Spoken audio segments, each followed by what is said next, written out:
I'm 31 years old and I have a net worth of about $210,000 without owning real estate. Back in October 2018, I had a net worth of about negative $70,000 because I had student loan debt as well as a car loan. Now, how did I do it? The first thing I had to do is I had to start tracking where my money went. So many people need to do this, but they don't want to because we always think we know where our money is going.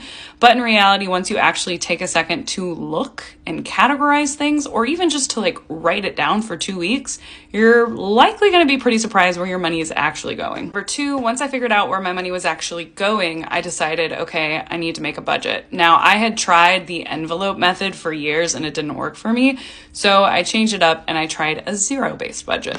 A zero-based budget just means that you're assigning every dollar of your paycheck a job. So the most important thing that I did is that for things like saving and paying off debt and investing, I treated those just like bills. Most people do the opposite. Instead of like prioritizing their savings or investing or paying off debt, they just spend and then whatever is left over is they save, put on debt, invest. That one switch of prioritizing your actual financial goals just as much as you prioritize paying bills, that was huge. Now, the third thing that I did is while I was focusing on lowering my cost of living, I was also focusing on raising my income. The reason I emphasize the fact that I was lowering my lifestyle is because you gotta do both. If you're going to raise your income without addressing your money habits, you're just gonna end up spending all of your income because of lifestyle inflation. I was constantly looking for opportunities to get promoted at work, and then I also took on side hustles. And I feel like I've tried every side hustle that's out there, but the best side hustle is doing some kind of consulting or providing some kind of a service, like a virtual assistant, something along those lines. The fourth thing I did, I feel like is really underrated. I started learning how to say no to things. When I moved to Chicago, I was a super social person, constantly saying yes to like literally everything that my friends invited me to, even if I didn't want to go. But it was like every weekend I was spending the weekend eating out multiple times every single weekend. And that stuff adds up, especially if you're drinking. So I didn't say like, no, you can't do any of that. Instead, I was like, what do I think is reasonable? What is a reasonable amount of going out that I can still enjoy my life,